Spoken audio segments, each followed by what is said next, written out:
All right, so this is the part two of 2013 Mercedes-Benz GL450. The reason behind this part two is it's just I just want to make sure, or I just want to kind of walk you guys through what my thinking process was, what I was doing, and how I came up with the diagnostic approach that I took. So just to reiterate, customers complaining about his Airmatic air suspension fault keeps coming up in the cluster, and the car was not lowering or rising. And again, I scanned it. I got the code. Part one will tell you what kind of code was it. In any case, so I got the code. It was for a B227 left rear level sensor code. The voltage level was higher than expected, and it was an active fault. So what I was doing in that video, I use a decay box to mimic the sensor and see if my signal wire integrity was good or not.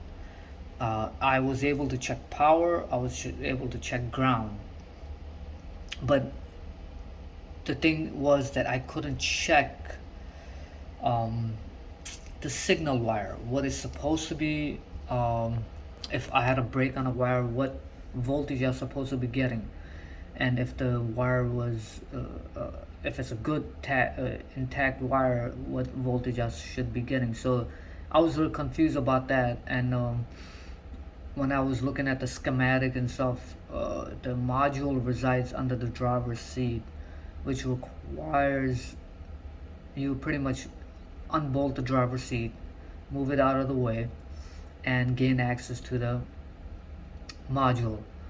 So I got, I was thinking, what can I do to mimic the sensor? So here's what I come up with, or here's what I was doing on part one. So this is the diagram of it. So this is N51/3, that's the Airmatic control module, and B22/7 was the left rear sensor. I will go on the schematics again and show you what I was doing, but I'm just redrawing it, see if it makes sense for people who's looking into it right now or running into that issue. So on the right over here, I had my voltmeter, and pretty much I was it's a little hard to do while I'm in a camera. Okay, so pretty much what I was doing, I had my one of the lead here, and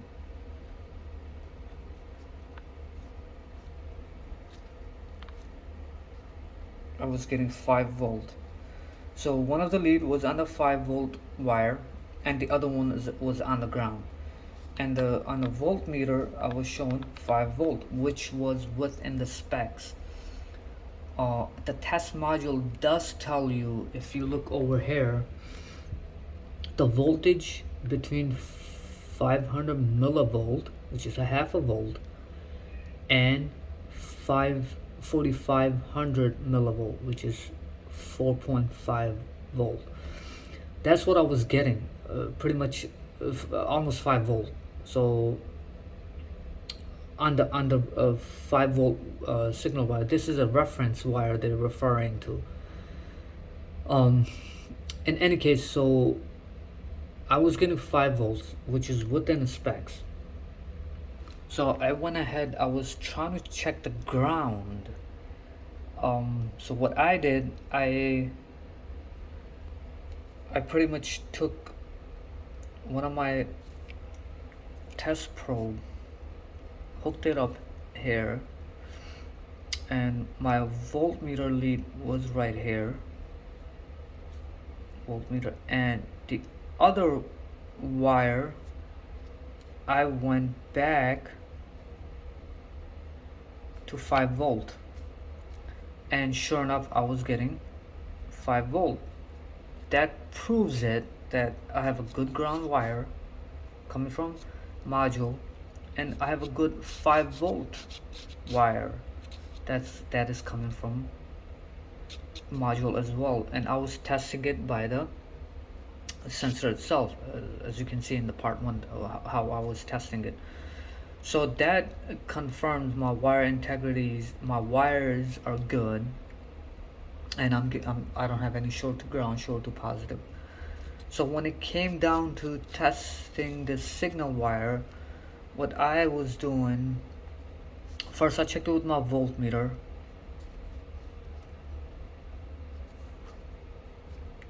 With the ground. So the test plan does tell you. So if I click yes, actually let me go back. So no. So what is telling you, module, this is a connector 1, pin 12 on the module, Airmatic module, which is N51/3, and they're saying pin 12 using a voltmeter, and this is connector 1, pin 7, which is your ground.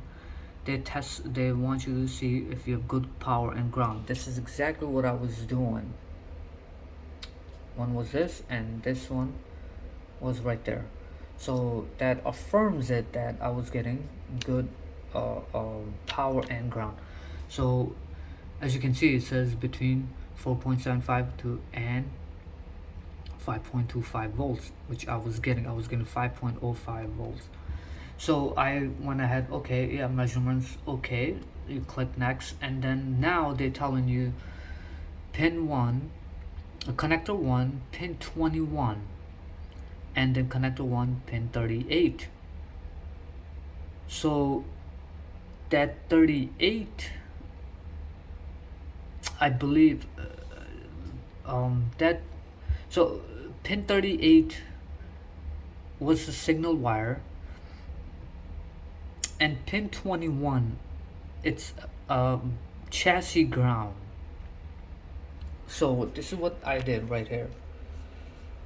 This is my signal wire, which was pin 38, and I used chassis ground, and I was getting full 5 volt. I was getting full 5 volt, which I shouldn't have, because if you read this, these are the specs value right here: 2350 millivolt and 2650 millivolt. Should be in between. But what I was getting 5 volt. So when I hit the is the measurement value okay? I said, we click no. So what are they saying now?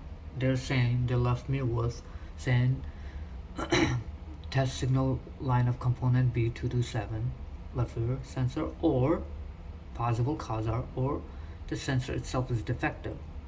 Sure, we can say a sensor is defective, but how do we know this wire is good or not?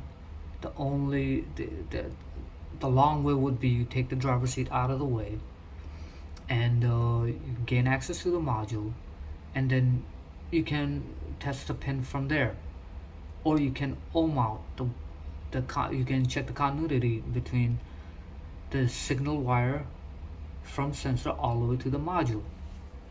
And if let's see if it allows me to show information. If I go under connector assignment, let's not go there. Actually, installation location, control unit. See right there, this is where the control unit resides, under the driver's seat. So I was a little reluctant to take the driver's seat out. So then what I did, I went ahead, I used a decay box in the video, on my previous video. So I use signal wire and a sensor ground wire.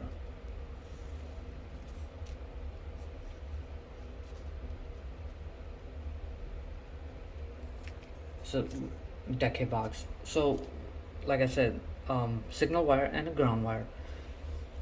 So I started to dial the knobs, and as soon as I was dialing the knobs, changing the resistance value, I was watching my values, if they would change. And this right there 2350 millivolt and 2650 was sure enough changing when I was dialing my when I was raising and decreasing my resistance value. So that assured me that signal wire from here all the way to the sensor was good, because this laptop was connected to OBD to DLC connector.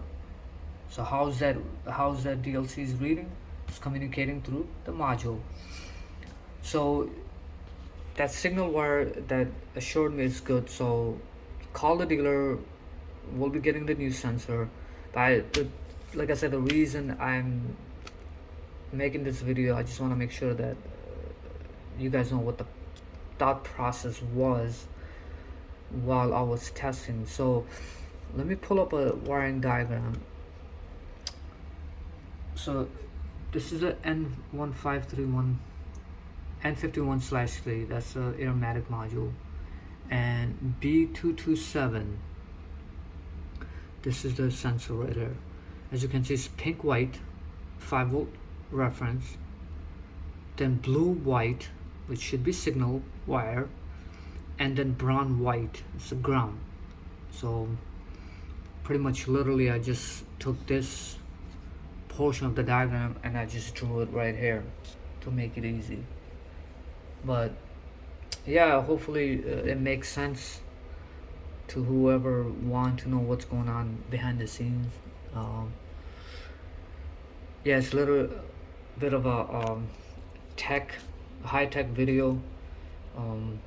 If you're a do-yourselfer, voltmeter maybe help you. Actually, it can help you, because what do we get out of it? Like, if you take the signal wire and you getting full-fledged 5-volt, that tells you, while the sensor is connected, that tells you that signal wire is good, you're getting full 5-volt. Now if you were getting 0-volt, then my educated guess is that the wire itself is broken. You would be getting 0-volt, or if this wire was shorted to ground, you would be getting 0-volts. So that's my educated guess. But yeah, so that's it. I just want to make this video and want to see if everything's clear or not. So hope you guys like it.